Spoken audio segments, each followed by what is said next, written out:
रानी के चरणों में गिर गए और कहा कि माँ मुझे आलिंगन करो, मुझे वात्सल्य प्रेम दो। और कुंती महारानी ने कर्ण को आलिंगन करके वात्सल्य बेटे का प्रेम दिया। और कर्ण ने कहा आपको क्या चाहिए मांगो, आप जो कहेंगे मैं आपको दूंगा, मुझे और कुछ नहीं चाहिए, 5 बाण चाहिए। कर्ण ने तुरंत वही 5 बाण दे दिए। एक अमोघ बाण बचा था और एक अमोघ बाण से वे अर्जुन को मारने वाला था कि कैसे भी कल सुबह के युद्ध में मैं अर्जुन को मार डालूंगा। इतना अतिरथी महारथी कर्ण था। कल रात को उन्होंने ये प्रण लिया था, लेकिन रात को ही है ना भगवान श्री कृष्ण ने ऐसा षड्यंत्र रचा। वो घटोत्कच करके राक्षस था, भीम का लड़का घटोत्कच, उसको बहुत मदिरा पिलाया और मदिरा पिलाकर कहा कि जाओ कौरवों की सेना में सबको सेना को मार डालो। और जैसे ही घटोत्कच को मदिरा पिलाया, वो दुर्योधन की जितनी भी सेना, हजारों लाखों सेना को रात में ही मारने लगा। दुर्योधन सोच में पड़ा रात में क्या हो रहा है, इतना शोर हंगामा। जैसे ही शिविर के बाहर आया तो घटोत्कच राक्षस बहुत बड़ा था और सब उनकी सेना को मार डाला। कितने हजारों लाखों लोग मर गए। कर्ण को बुलाया और कहा कि वो अमोघ बाण से इस राक्षस को मारो, क्योंकि राक्षस मर ही नहीं रहा था, घटोत्कच मर ही नहीं रहा था। तब कहा कि वो अमोघ बाण है उससे मार डालो। कर्ण ने कहा ये तो मैंने अर्जुन के लिए रखा है। अरे कल युद्ध भूमि में सेना होगी तो युद्ध होगा, तुम मार डालो। जैसे ही बाण मारा और घटोत्कच मर गया। इस प्रकार से कहते हैं कि कर्ण के जीवन में अगर ये घटनाएं न घटी होती तो कर्ण है ना 5 पांडवों को मार डालता था। और इस प्रकार से 1 दिन 2 दिन 3 दिन 4 5 6 दिन, सब दिनों का वर्णन महाभारत में वर्णन है।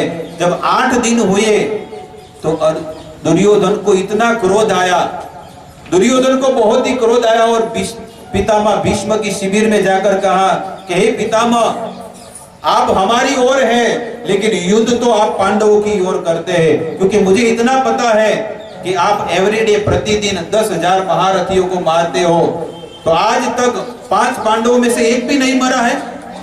इसका अर्थ है कि तुम पांडवों की ओर हो। और जैसे ऐसा कहा तब भीष्म देव ने कहा तुम्हें अगर मेरे पर विश्वास नहीं है तो तुम कल सुबह तुम्हारी पत्नी को मेरे शिविर में लाना, मैं तुम्हारी पत्नी को आशीर्वाद दूंगा। तो दुर्योधन तो वहां से चला गया और दुर्योधन ने कहा, भीष्म देव ने कहा कि मैं एक प्रतिज्ञा लेता हूं, प्रण लेता हूं कि कल युद्ध भूमि में 9वें दिन युद्ध भूमि में पांडवों में से एक नहीं रहेगा। ये भीष्म देव की भीष्म प्रतिज्ञा है। और इस प्रकार से भीष्म देव ने ये प्रण लिया और उनकी पत्नी को सुबह 4 बजे का कहा। दुर्योधन की पत्नी तो 4 बजे सुबह जाएगी, लेकिन यहाँ पर रात को 10 बजे सब लोग सो गए। ठंडी का समय था, अभी गीता जयंती है ना, मैं गई गीता जयंती, उस दिन ये युद्ध प्रारंभ हुआ था। गीता जयंती के दिन भगवान ने अर्जुन को गीता का ज्ञान दिया था। उसी समय तब ठंडी का समय था, सब लोग कंबल ओढ़कर सोए हुए थे और जैसे ही कंबल खींचा पांडवों की शिविर में जाकर भगवान ने कहा, अरे तुमको नींद कैसे आ रही है? तुम्हारे दादा ने प्रण लिया है कि कल सुबह युद्ध भूमि में आप में से कोई एक नहीं रहेगा। तो सब लोग ने चद्दर जब खींचा तो सब लोगों ने कहा, हमने तो हमारा पूरा जीवन आपको समर्पित कर दिया है, अब अगर हम सुबह युद्ध भूमि में अगर हमारा कुछ होगा तो सुबह में पेपर में आएगा कि भगवान के भगत थे और ये मर गए, तो आपका कोई भजन करने वाला बलांगीर में तो कोई नहीं करेगा। पेपर में हेडलाइन में आएगा, देखो भगवान के भगत थे वो मर गए, इसलिए कोई आपका भजन नहीं करेगा। अगर आपको आपकी लाज रखनी है तो आपको है ना हमारी रक्षा करनी पड़ेगी। वो तो कंबल ओढ़कर सो गए और यहाँ पर भगवान श्री कृष्ण कहते हैं, देखो ये देखो मेरी एकादशी का व्रत का पालन करते हैं, मेरी माला करते हैं, रोज मेरा दर्शन करते हैं, तो मेरे को समर्पित हो गए, लेकिन उनकी जिम्मेदारी तो मेरे ऊपर ही है ना। अब क्या करे? रात को 12 बजे या 1 बजे है ना द्रौपदी को उठाया और द्रौपदी को जैसे उठाया और द्रौपदी को कहा कि चलो जल्दी मेरे साथ। अरे लेकिन 2 बजे क्यों उठाया मुझे? 2 बजे क्यों उठाया? सिंदूर खतरे में है। क्या है? सिंदूर खतरे में है, भगवान ने कहा। और जैसे ही भगवान द्रौपदी को लेकर जा रहे थे, लेकिन रात में है ना चप्पल की आवाज आ रही थी। उनके द्रौपदी ने चप्पल पहने थे, उनकी आवाज आई, तुम्हारे काम करो, तुम्हारे चप्पल मुझे दे दो। भगवान ने द्रौपदी के चप्पल ले लिए। बताइए भगवान ने कितना सहन किया है अपने भक्तों के लिए। और भगवान ने द्रौपदी के चप्पल भी ले लिए और कहा चलो, और चुपचाप एकदम शांत भीष्मदेव की शिविर में जाना है, और भीष्मदेव की शिविर में जाकर भीष्मदेव को प्रणाम करना है, बस और कुछ नहीं।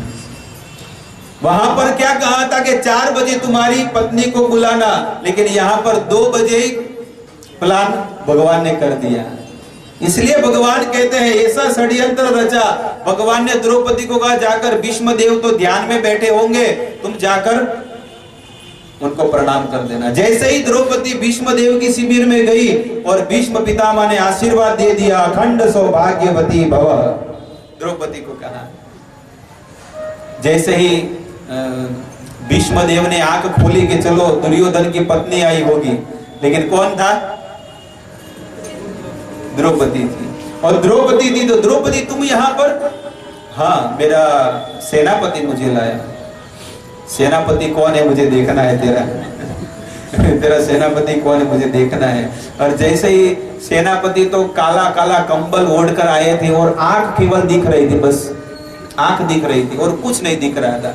काला कंबल ओढ़कर सेनापति द्वारिकाधीश थे और हाथ में फानस था। फानस क्या बोलते, वो बत्ती होती है ना, इतना बड़ा दिया, हाँ लाल तेल, हाँ वो था, उसको फानस बोलते हैं। तो लेकर खड़े थे।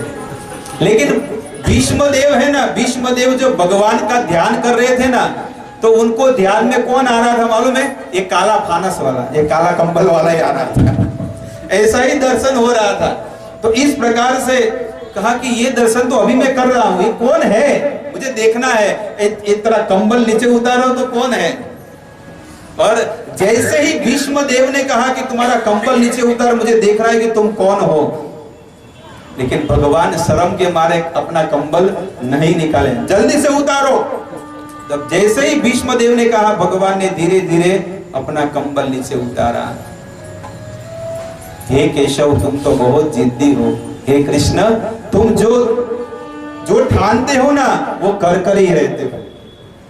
बताओ भीष्मदेव, कल रात में आपने जो वचन लिया था कि पांडवों में से एक नहीं रहेगा, कल रात में वचन लिया था, और अभी आपने द्रौपदी को कहा अखंड सौभाग्यवती भव। अभी सुबह का सच पड़ेगा कि रात वाला? रात में जो बोला था वो सच पड़ेगा कि अभी सुबह वाला? बताओ। तब भीष्मदेव ने कहा, रात वाला सच पड़े या न पड़े, सुबह वाला सच पड़े या न पड़े, लेकिन आज के इस कुरुक्षेत्र की युद्ध भूमि में मैं आपका जो प्रण है ना कि शस्त्र नहीं उठाऊंगा, वो मैं आपका प्रण में तोड़कर रहूंगा। और इस प्रकार से भगवान ने कहा ठीक है, अब युद्ध भूमि में ही मिलेंगे।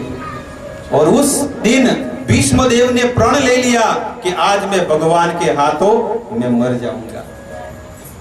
और इस प्रकार से उस 9वें दिन के युद्ध भूमि में पूरी सेना आई, और आज भीष्मदेव ने ठान लिया कि आज मैं अर्जुन को मार कर ही रहूंगा।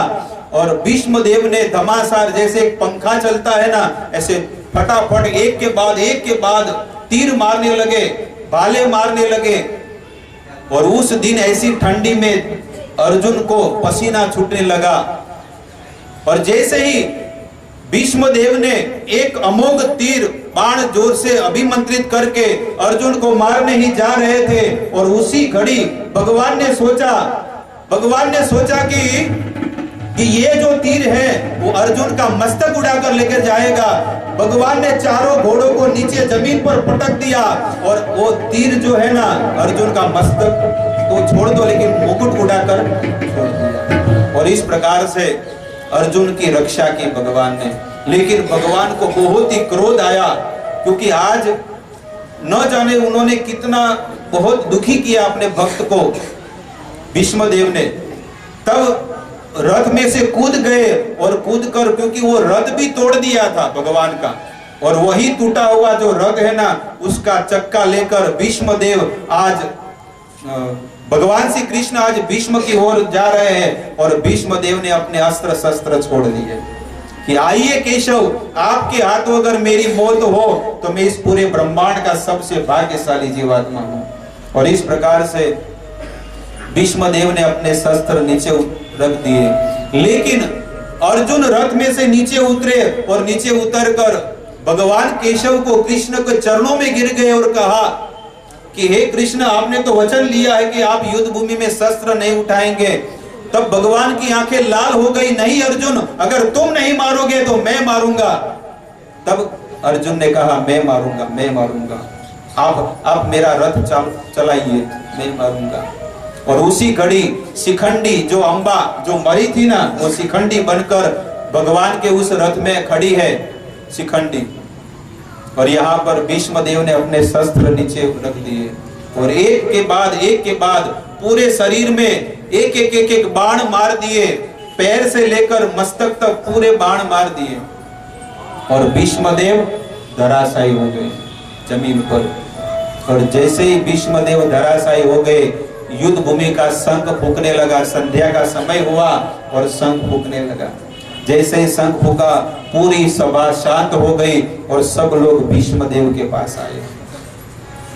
सब लोग बहुत दुखी है क्योंकि आज कौरव का जो मेन अंश है वो आज बुझने जा रहा है, कुरु वंश का दीपक। तो बहुत सब लोग दुखी है, सब लोग रोने लगे। लेकिन सब लोग, भीष्मदेव ने कहा आप सब लोग मुझे अकेला छोड़ दो। तब भीष्मदेव ने कहा कि मुझे गद्दा चाहिए, गद्दा, तकिया। तब दुर्योधन ने कहा जाओ सिपाहियों तकिया लेकर आओ। अरे नहीं, ये तकिया नहीं चाहिए, जिसने मुझे ये गद्दा दिया है वही मुझे तकिया देगा।